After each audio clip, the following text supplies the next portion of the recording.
Trump announced 30% tariffs for Mexico and the EU.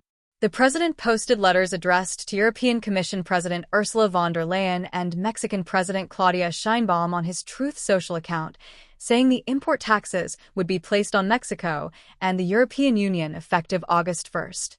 Both trading partners have been negotiating with the American coterie for weeks, but neither has been able to finalize a deal.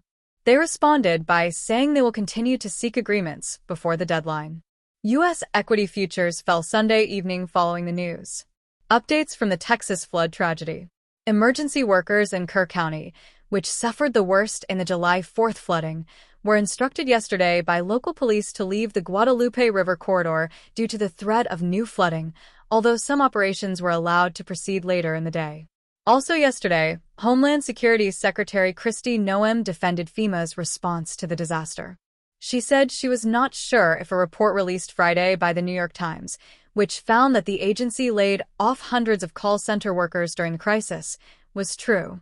Per the NYT, which cited anonymous sources, FEMA answered more than 99% of calls on July 5th, but just 35.8% the next day and 15.9% on July 7th. Noem said, "The anonymous attacks to politicize a situation are completely wrong." Superman won the weekend box office, boding well for DC Universe.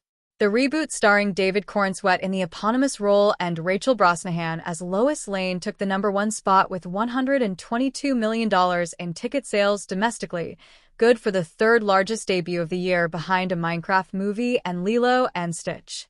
The performance bodes well for both Warner Brothers and DC Studios. It's the first movie release since DC co-COS James Gunn and Peter Safran were appointed in 2022, following a raft of failed superhero flicks.